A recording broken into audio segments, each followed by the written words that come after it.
அப்புறம் இது ஏதோ உள்குத்து.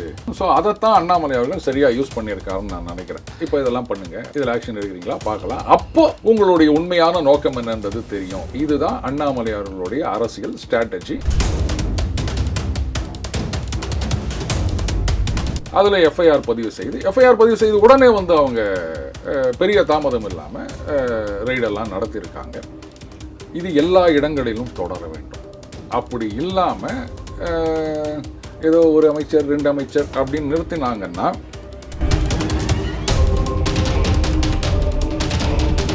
திமுக வந்து 21 ஆட்சிக்கு வரதுக்கு முன்னாடி என்ன சொன்னாங்க, முன்னாள் அதிமுக அமைச்சர்கள் மீதெல்லாம் கேஸை போடுவோம், உள்ள தள்ளுவோம், ஊழல் இது பண்ணுவோம் அப்படி இப்படின்லாம் சொன்னாங்க. ஆனால் ஒன்றுமே நடக்கலை. திமுக அமைச்சர்கள் தான் உள்ளே போனாங்களே தவிர அதிமுகவில் அமைச்சர்களாக இருந்தவங்க யாரும் போல. அப்போ குற்றச்சாட்டு சொல்லாதீங்க, உங்களால் கண்டுபிடிக்க முடியல அப்படின்னா நீங்கள் ரைடு நடத்தாதீங்க. ஈடிலையும் சரி எத்தனை ரைடு நடத்தினாங்க எல்லாம் நம்ம பார்க்குறோம். அப்படியே ரைடு நடத்தி போட்டு உட்காந்துருந்தீங்கன்னா இல்லைங்க அவங்க வந்து ரொம்ப டேலண்டாக இது பண்ணுறாங்க, டேலண்டாக பண்ணுறாங்கன்னா இதெல்லாம் ஒரு ஆர்கியூமெண்ட்டா? இதுல வந்து இவர் சொத்து குவிப்பு மட்டும் இல்ல, சில ஊழல் புகார்கள், அதை பத்தி முறைகேடுகள், அதை பத்தி சொல்லியிருக்காங்க. அது வந்து ஊத்திக்கிட்டு தான் நிற்கும். அதற்கான பிரதிபலனை தாவேகா தான் வந்து ஏற்றுக்கொள்ள வேண்டும். என்ன சொதப்பிட்டாங்க, இவங்க அதை ப்ரூவ் பண்ண முடியல அப்படின்னு.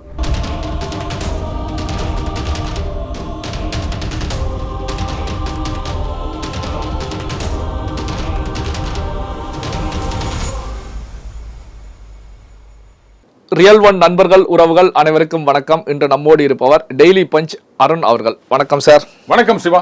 அண்ணாமலை அவர்கள் வி த லீடர் ஆக்டிவிட்டியில இறங்க போறோம் அப்படிங்கிற ஒரு அனௌன்ஸ்மெண்ட் கொடுத்திருக்காங்க. எப்படி பாக்குறீங்க சார் இந்த விஷயத்தை? அதாவது நிறைய பேர் வந்து ஃபாஸ்ட் ஃபுட் மாதிரி எதிர்பார்த்துட்டாங்க. என்னங்க அவர் ஏக்கம்னு சொல்றாரு, கபால்னு அடுத்த நாள் களத்தில் குதிக்கணுமே அப்படின்னு. தேவையில்லை. அது நிதானமாக ஒவ்வொரு ஸ்டெப்பும் கவனமாக அடியெடுத்து வைக்கிறார் அப்படின்னு தான். ஏன்னா இப்போதைக்கு அந்த இடைத்தேர்தலாம் வரப்போகின்றது, அடுத்தது பஞ்சாயத்து தேர்தல் வரப்போகின்றது. பஞ்சாயத்து தேர்தலில் என்ன பண்ண போகிறாங்கன்னு தெரியல இந்த we the leaders and Annamalai இயக்கம். இடைத்தேர்தலில் நிச்சயமாக அவங்க போட்டி போட போவதில்லை, அதில் எந்த சந்தேகமும் கிடையாது. சொல்லப்போனால் இந்த பெரிய கட்சிகளே வந்து எத்தனை கட்சிகள் எல்லா இடத்துலையும் போட்டி போடுவாங்கன்னு ஒரு கேள்வி இருக்குது. ஏன்னா காமன் கேண்டிடேட் அப்படின்ற ஒரு பேச்சு வந்து கொண்டு இருக்கின்றது இல்லையா?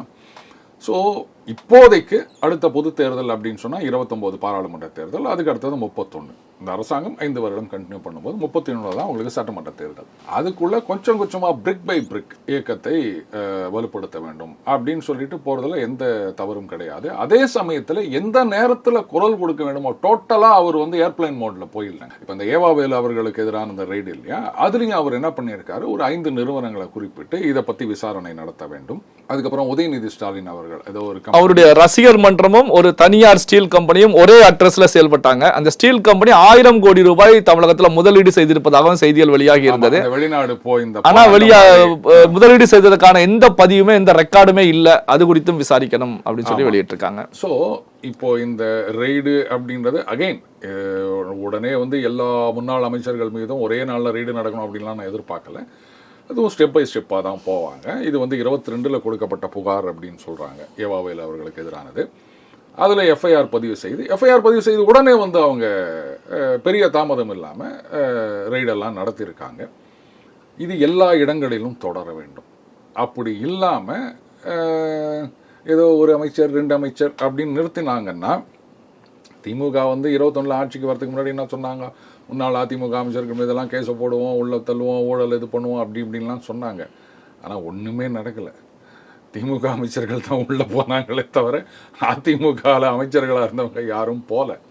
ஸோ நீங்கள் 1-2 நிறுத்திட்டீங்க அப்படின்னு சொன்னால் அப்போ அந்த திமுக அதிமுக அவங்க பங்காளி ஏதோ ஒரு அண்டர்ஸ்டாண்டிங் இருந்தது அப்படின்னு சொல்லுவாங்க இல்லையா, அந்த மாதிரி தான் இங்கேயும் நடக்கின்றது அப்படின்ற சந்தேகம் நிச்சயமாக மக்களுக்கு வரும். ஏன்னா தாவேகா வந்து அதிமுக திமுக மாதிரி கிடையாது. திமுக வந்து முன்னாள் அமைச்சர்களை உள்ள தள்ளுவோம் அப்படின்னு சொன்னால் அதெல்லாம் யாரும் பெருசாக எடுத்துக்கல.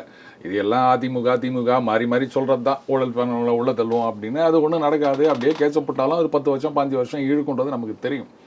ஆனால் தாவேகா அப்படி இல்லை, நாங்கள் செஞ்சு காட்டுவோம் அப்படின்ற மாதிரி ஒரு மிகப்பெரிய ஹைப்பை கிரியேட் பண்ணி வச்சுருக்காங்க.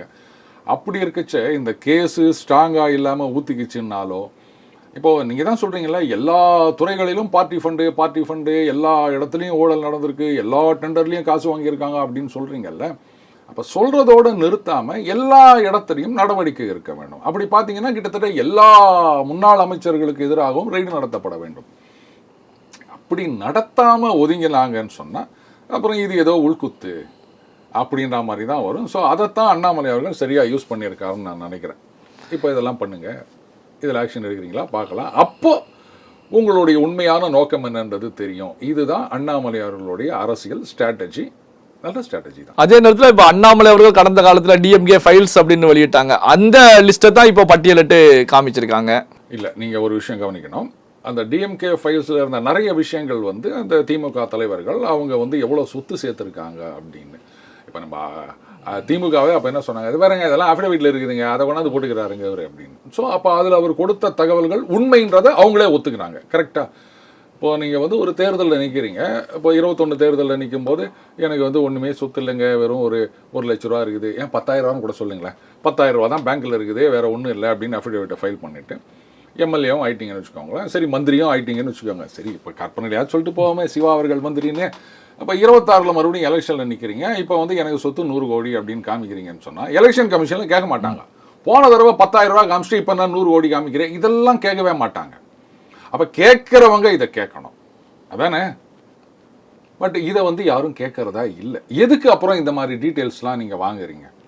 அதை வச்சுட்டு எலெக்ஷன் கமிஷன் என்னப்பா 10,000 ரூபா 100 கோடி ரூபா இருக்குது, எப்படி வருமானம் வந்தது? இந்த மாதிரி லாபகரமான தொழிலெலாம் நீங்கள் பண்ணுறீங்கன்னு சொன்னால் இந்த தமிழ்நாடு முழுக்க நீங்கள் விரிவு பண்ணீங்கன்னா அதுக்கப்புறம் கரெக்ட் நல்ல பேர்.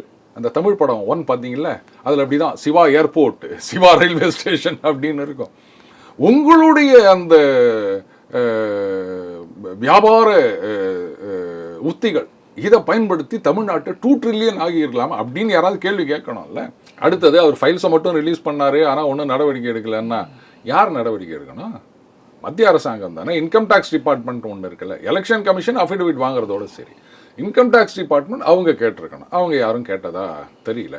இப்போ இதில் வந்து இவர் சொத்து குவிப்பு மட்டும் இல்லை, சில ஊழல் புகார்கள், அதை பற்றி முறைகேடுகள், அதை பற்றி சொல்லியிருக்காரு அவர். அதில் வந்து தனிநபர் தோ இன்னார் இவ்வளோ வச்சுக்கிறார், அன்னார் இவ்வளோ வச்சுக்கிறாருன்னா அது வந்து மாநில அரசாங்கம் பண்ண முடியாது. அது சொத்து குவிப்பு அப்படின்னும் போது அவங்க பப்ளிக் சர்வெண்ட்டாக இல்லாத பட்சத்தில் ஐடி அந்த மாதிரி வேறு இது தான் பண்ண முடியும். ஸோ அதுக்காகத்தான் நிறுவனங்கள் பேரை குறிப்பிட்டிருக்கின்றார். இது என்ன நடவடிக்கை எடுக்கிறாங்கன்னு பார்க்க தானே போகிறோம் நம்ம. இப்போ இந்த ரைடுக்கு பிறகு ஏவா வேலு அவர்களை பொறுத்த வரைக்கும் நான் வந்து பரிசுத்தமானவன், எந்த தவறுமே செய்யல, இந்த ரைடுல வந்து 1 ரூபா கூட கிடைக்கல, லேப்டாப்கள்லாம் எடுத்துட்டு போயிருக்காங்க அப்படிங்கிற கருத்துக்களை முன் வச்சாங்க. பரிசுத்தமானவன் ஏவா வேலு அவர்கள் எப்படி பாக்குறீங்க?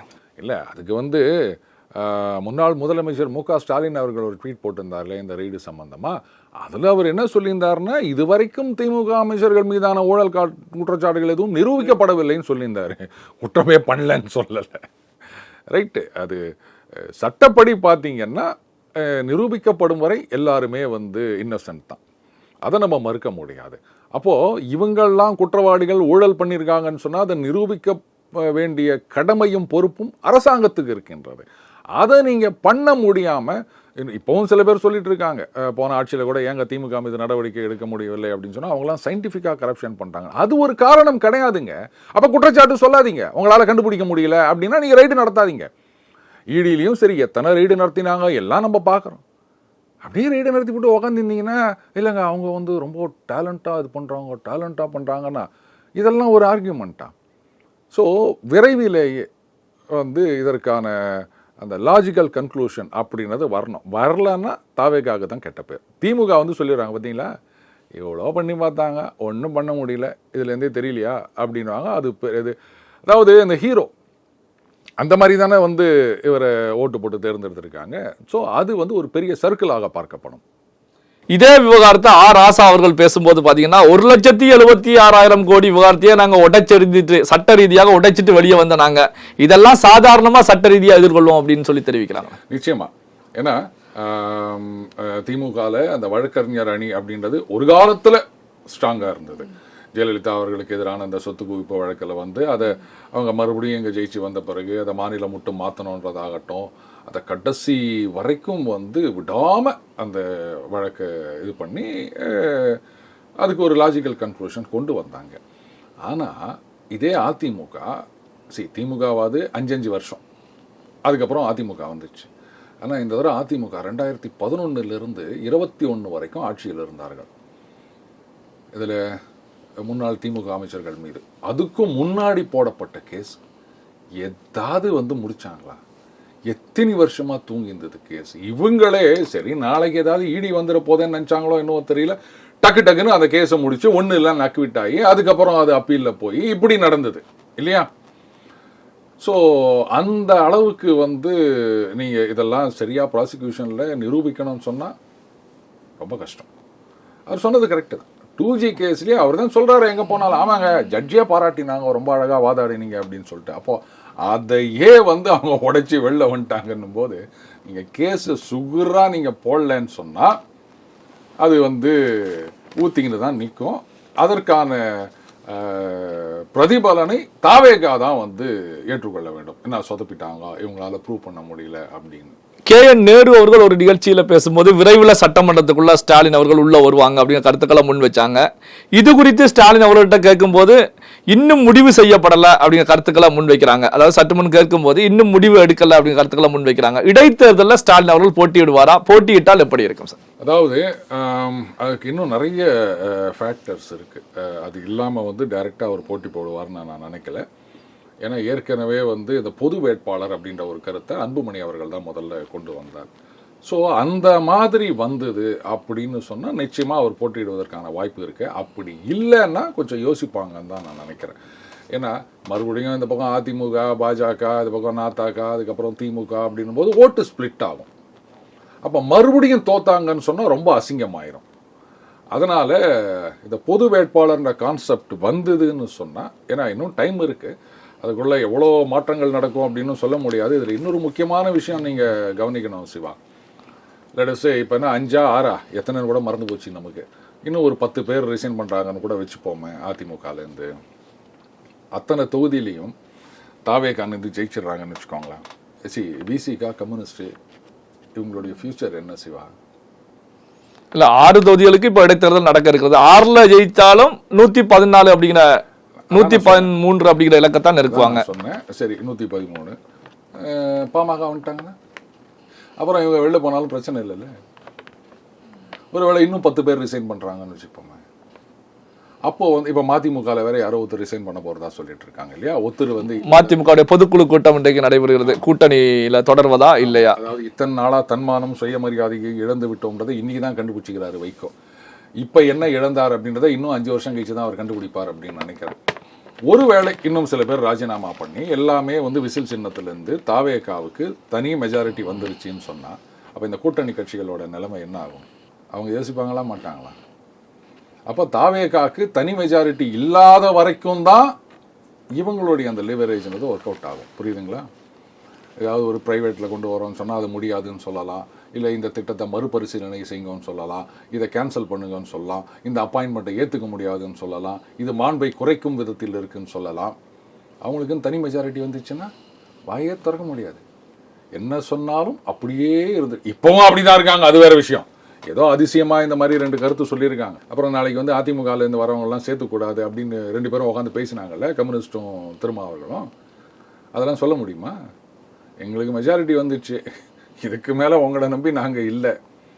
ஸோ இடைத்தேர்தல் ஒரு மிகப்பெரிய ஹர்டலாக இருக்கும்னு நினைக்கிறேன் தாவேகாவுக்கு. ஏன்னா கூட்டணி கட்சிகளுடைய அந்த எதிர்காலம் அப்படின்றது இடைத்தேர்தல் முடிவில் தான் இருக்குது சிவா. தனி மெஜாரிட்டி வந்துருச்சு தாவேகாக்குன்னு சொன்னால் அதுக்கப்புறம் இந்த கூட்டணி கட்சிகள்லாம் விடுங்க, அவங்க கொள்கைக்காக போயிருக்காங்க, அதனால் அதை ஏற்றுப்பாங்க. நீங்கள் ஏன் இதை மாதிரிலாம் சந்தேகப்படுறீங்க? பல்வேறு முக்கியமான தகவல்கள், செய்திகளை நம்முடைய உறவுகளுடன் பகிர்ந்து கொண்டதற்கு நன்றி சார். நன்றி சிவா.